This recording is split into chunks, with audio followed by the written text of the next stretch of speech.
Saint Antoine de Padoue, 1195-1231.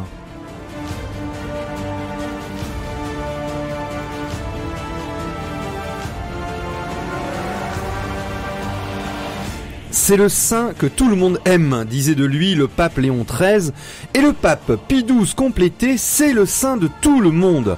Fêté le 13 juin et invoqué spécialement pour retrouver les objets perdus, Saint Antoine de Padoue a été canonisé moins d'un an après sa mort en 1232 et proclamé docteur évangélique de l'Église en 1946.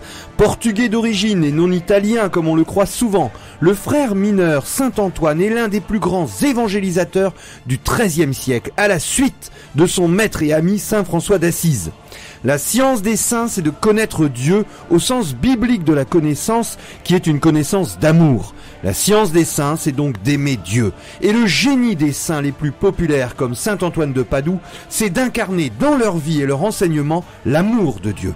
Dans ce premier épisode de votre nouvelle émission Pèlerin de Dieu en l'honneur de Saint Antoine de Padoue, découvrons ensemble ses premières années au Portugal comme chanoine régulier, puis son entrée chez les frères franciscains où ses talents de prédication vont faire merveille en Italie comme en France. Pèlerin de Dieu avec Franck Bétoir et le père Jean-Baptiste Masson sur RCF Nord-de-France.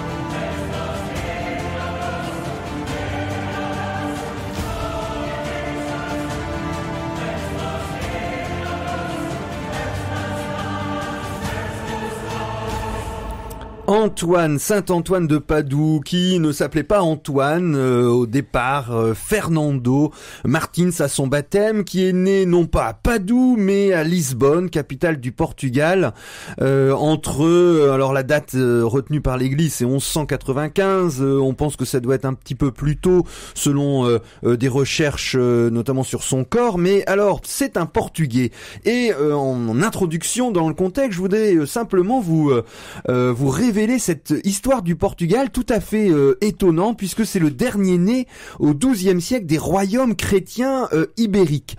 Et n'en déplaise aux Portugais, eh bien finalement le Portugal au départ c'était plutôt l'Espagne ou l'ancêtre de l'Espagne. Le Portugal s'est en fait construit du nord au sud dans le cadre de la conquête chrétienne des territoires dominés par les musulmans depuis le début du 8e siècle. Souvenez-vous, c'est l'Empire romain, et puis on a donc des populations qui ont été romanisées, et puis à partir du 8e siècle, on a la grande invasion musulmane, et les Visigoths vont devoir se réfugier tout à fait au nord, dans un petit royaume qu'on appelle le royaume asturien, au nord-ouest de l'Espagne actuellement, autour d'Oviedo, et puis il va s'agrandir, annexer le Léon, le Léonais, et on a la première mention d'une identité portugaise qui intervient au Haut Moyen-Âge, au 9e siècle, sous la forme d'un comte ou d'un duc qui est désigné du nom de son chef-lieu, Portugalé. Et un grand pas vers l'autonomie fut franchi en 1096. Alors cette date, elle devrait être assez connue. 1095, c'est l'appel au secours des frères d'Orient, l'appel à la première croisade du pape Urbain II, lorsque le roi de Castille, donc l'Espagne aujourd'hui, Alphonse VI, confia le gouvernement du comté à un seigneur, et le lien entre le Portugal et la France, là, est très net, un seigneur venu d'Outremont de France, combattre une tribu berbère qu'on appelle les Almoravides. C'est Henri de Bourgogne. Et il faut attendre son fils, Alphonse Henri, pour, dans la lutte contre la reconquête et repousser les musulmans, en 1140, c'est-à-dire très peu de temps, 50 ans avant la naissance de Saint Antoine de Padoue, il prend le titre de roi. Et à partir de là, le Portugal va se constituer peu à peu en royaume avec un roi très puissant, et le lien avec la France va être également très fort puisque des Clunisiens, des moines de l'abbaye de Cluny en Bourgogne vont venir dès la fin du XIe siècle, et des cisterciens, des moines de Saint-Benoît de Clairvaux, également de France, vont venir s'installer au Portugal. Et cette importance du roi, cette importance de la vie monastique et notamment de la vie canoniale est très importante pour comprendre l'enfance notamment de Saint Antoine de Padoue. Donc né sans doute vers 1195, on a des éléments biographiques qui sont plus ou moins fiables au niveau historique et qui ont été beaucoup amplifiés par des biographies, des hagiographies ultérieures. Et donc il semble que la famille de Saint-Antoine n'était pas une famille noble, mais plutôt une famille tout à fait honorable, digne de leur état. De Lisbonne au Portugal. Donc on parlera bien de Saint-Antoine du Portugal. Padoue, on verra à la fin de sa vie comment il deviendra après Saint-Antoine de Padoue. Mais donc il faut rendre cet honneur aux Portugais dans cette émission. Donc Saint-Antoine s'appelle d'abord Fernando. Donc il prendra le nom d'Antoine plus tard quand il rentrera chez les fils de Saint-François, les franciscains. Et donc il a une enfance qui n'est pas celle d'un noble, donc pas d'éducation à la guerre ou de jeu de noblesse dans sa jeunesse, mais une bonne éducation sous l'autorité de ses parents, qui pour son instruction le confie lors de sa 8e année au clergé de l'église de la Sainte Mère du Christ, c'est-à-dire l'église cathédrale, l'école cathédrale où les enfants de milieux plus modestes, donc pas les enfants de la noblesse, mais les enfants qui avaient quand même des familles qui étaient capables de subvenir à leur éducation, pouvaient recevoir une très bonne instruction. On note dans son enfance son bon caractère, donc c'est une enfance sans histoire majeure, sans grosses aspérités, et donc l'éducation qu'il reçoit, c'est intéressant, ça permet de jeter un petit regard sur ce que pouvait être l'éducation médiévale. À l'école cathédrale, elle est formée de ce qu'on appelle le trivium et le quadrivium. Le trivium, c'est savoir écrire, savoir parler, donc l'éloquence, et puis raisonner, la dialectique. Alors ce premier volet plus littéraire est complété par un volet plus scientifique, le quadrivium, dans lequel on apprend le calcul, la géométrie, l'astronomie et le chant. Alors c'est cette éducation qu'il va recevoir de 8 ans jusqu'à 14-15 ans, l'âge de l'adolescence. Il y a mention donc dans sa jeunesse de son extraordinaire mémoire qui va se confirmer plus tard. Donc dans une des biographies, on peut lire: il fréquentait souvent les églises des monastères et ceux qui l'y entendaient avec une oreille attentive des saintes écritures. Grâce à sa mémoire, il le cachait dans la petite bibliothèque de son cœur. C'est cette mémoire prodigieuse qui va permettre à Saint-Antoine par la suite d'avoir cette prédication extraordinaire autour de l'écriture qu'il connaissait excellemment et de la tradition patristique aussi. Alors, à l'âge du mariage, il y a aussi question de ces luttes intérieures pour la pureté, parvenu à l'âge de contracter mariage, on lit encore dans une des biographies, alors que surgissaient dans sa chair les mouvements de la corruption, il se sentait pressé à des choses illicites plus que d'ordinaire, et d'aucune manière il ne lâcha bride à l'adolescence et au plaisir. Au contraire, dépassant la condition de la fragilité humaine, il serra les rênes de la convoitise de la chair qui avançait impétueusement, mais déjà le monde avec ses sollicitations quotidiennes lui devenait insipide et il retira son pied qu'il n'avait pas encore posé sur son entrée avant que la poussière du plaisir terrestre ne s'attache à lui et ne devienne un obstacle à l'âme qui courait rapidement sur la voie du Seigneur.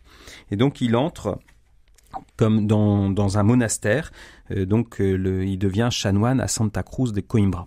Alors c'est un chanoine, c'est-à-dire c'est pas tout à fait un monastère, ce sont des clercs qui veulent vivre une vie commune et souvent c'est fondé par l'évêque, là on l'avait évoqué à l'école cathédrale, et ces chanoines qui sont des clercs qui veulent vivre une vie commune mais qui ont une vie apostolique, qui sortent de leur ce qu'on appelle une collégiale ou les bâtiments près de la cathédrale. Là nous sommes à Saint-Vincent de Lisbonne, en périphérie, où on a une très bonne Saint-Antoine de Padoue, le portugais va recevoir une très bonne formation sous la règle de Saint-Augustin, père de l'Église au IVe siècle, qui va reprendre les Actes des Apôtres pour voir comment les premiers apôtres de l'Église vivaient. et redonner donc ces consignes et cette vie basée sur la fraternité, l'amour fraternel, sur la prière, la lectio divina et puis les études de grandes études. Et souvent ces clercs qui sont formés près de la cathédrale deviennent des experts en théologie et puisqu'ils ont la meilleure des formations.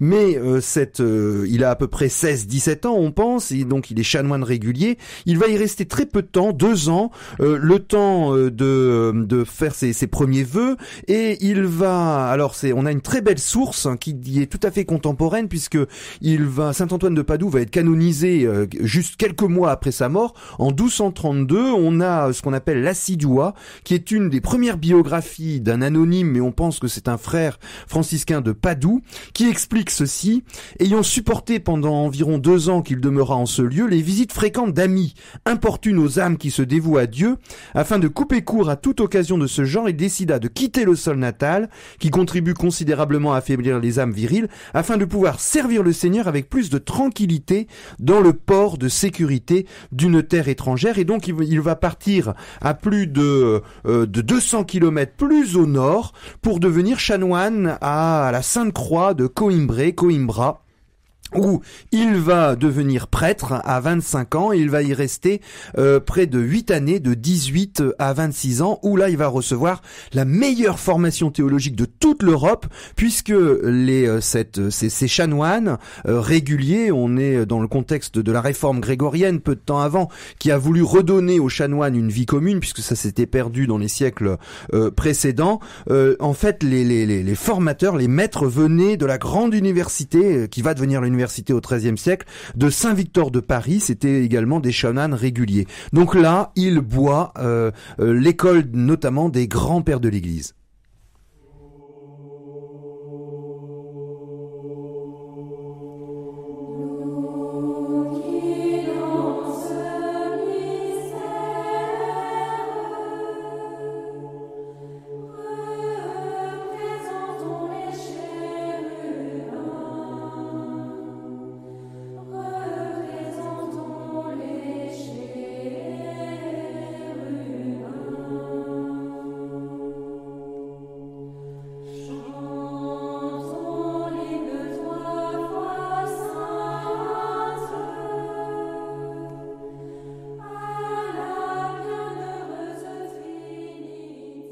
Pèlerin de Dieu sur RCF Nord-de-France.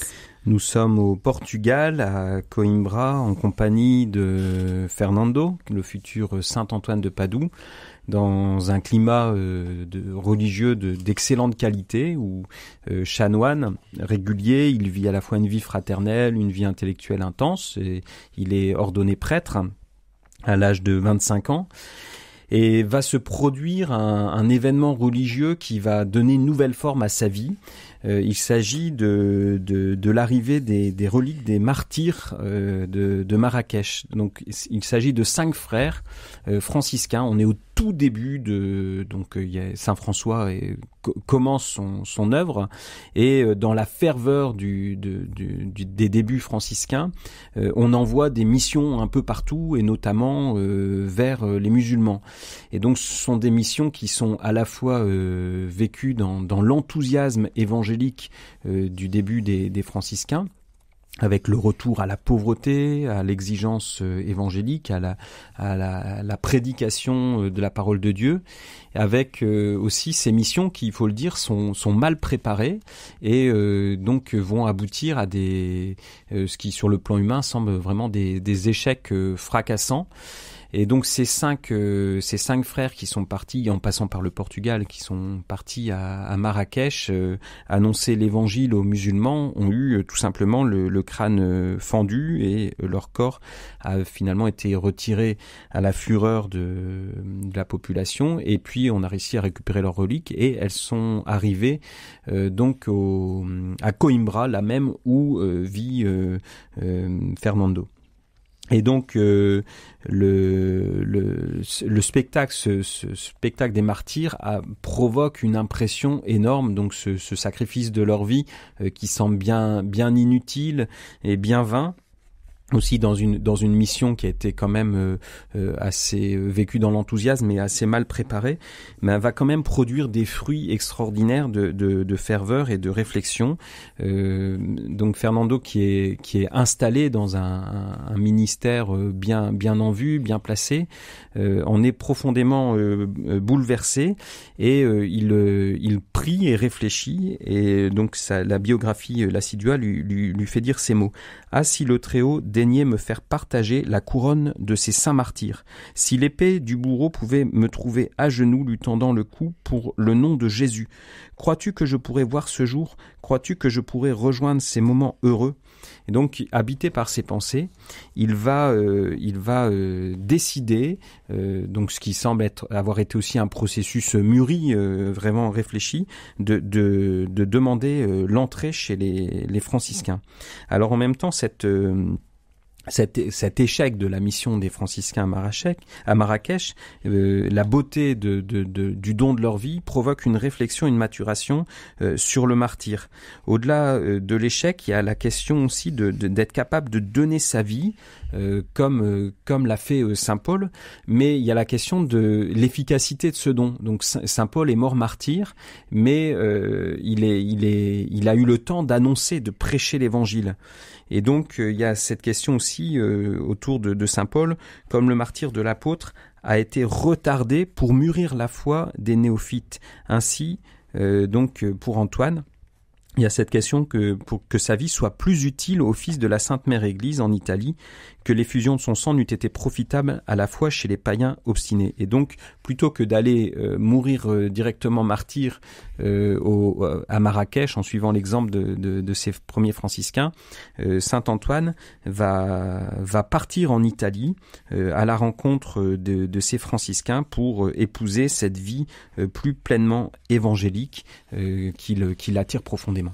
C'est le grand chapitre général des franciscains du 29 mai 1221. On l'appelle souvent le chapitre des nattes parce que entre plus de 3000 franciscains de toute l'Europe, même si on était au début de cet ordre fondé par saint François d'Assise, et d'ailleurs ça va être le dernier grand chapitre général, puisqu'après ils sont tellement nombreux qu'il va y avoir simplement des chapitres pour chaque province. Donc là, saint Antoine de Padoue, tout jeune franciscain qui ne connaît pas d'ailleurs la langue, arrive avec un naufrage. C'est la providence qui le guide, et d'ailleurs il y a des moments dans sa vie où il doit complètement lâcher prise face aux événements, et le Seigneur, c'est comme si le Seigneur le menait là où il voulait lui, et pas forcément sa propre volonté, ce qui est un vrai chemin spirituel d'abandon dans la volonté du Seigneur. Donc il arrive dans ce grand chapitre de la Pentecôte où saint François d'Assise est déjà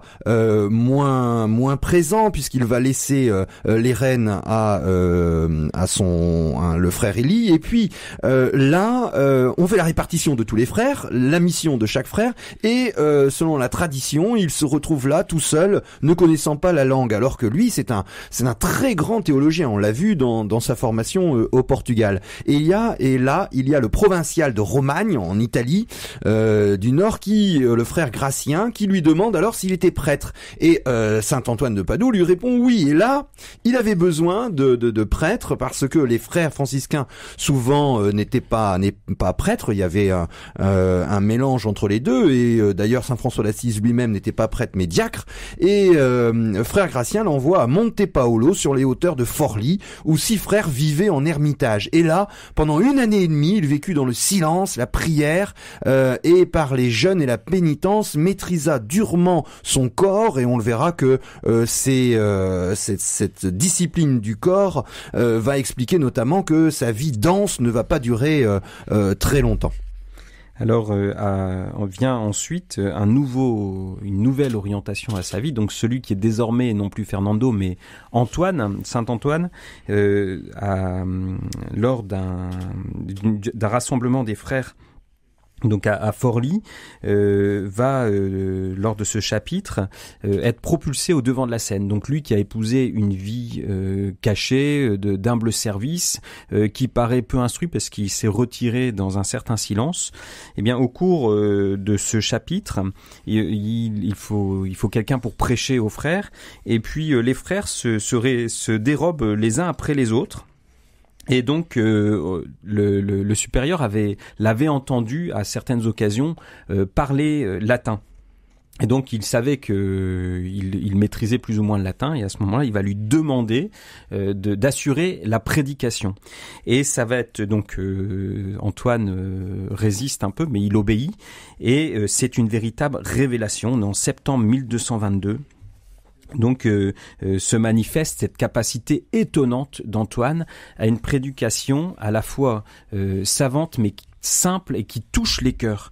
Alors il expose très clairement dans un discours succinct une abondance de sujets, et son auditoire est vraiment touché et converti. Donc ça provoque une grande admiration, et devant cette profondeur inattendue de sa prédication et les grâces qui en découlent, eh bien, il va être nommé prédicateur de Romagne, et c'est une nouvelle vie qui s'ouvre à lui, une vie d'annonce de l'évangile et de prédication.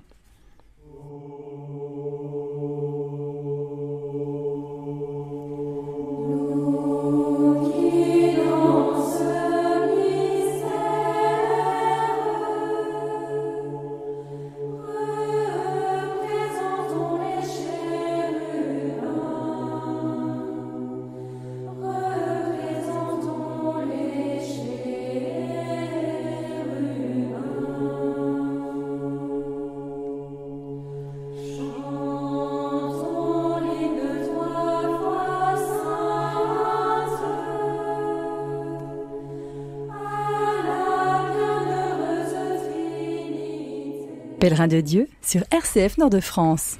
À frère Antoine, mon évêque, un frère François. C'est Saint François d'Assise qui parle, celui qui a révolutionné l'Église au XIIIe siècle, le fondateur des ordres mendiants, des franciscains, plusieurs milliers de frères qui vont annoncer la bonne parole, l'Évangile, et soutenir l'Église qui est dans un temps très difficile au Moyen-Âge, avec en ce XIIIe siècle, face à la multiplication des hérésies qui critiquent notamment l'Église, qui veulent séparer le Christ qui a fondé l'Église de son Église. Et là, on a un Portugais, Saint Antoine de Padoue, expert en écriture, et qui va être adoubé en quelque sorte par Saint François d'Assise, et il l'appelle mon évêque. C'est étonnant. Saint François d'Assise, le premier stigmatisé, qui appelle Saint Antoine de Padoue mon évêque. Ça veut dire simplement que c'est lui qui va être l'enseignant. L'évêque, d'abord, c'est celui qui enseigne.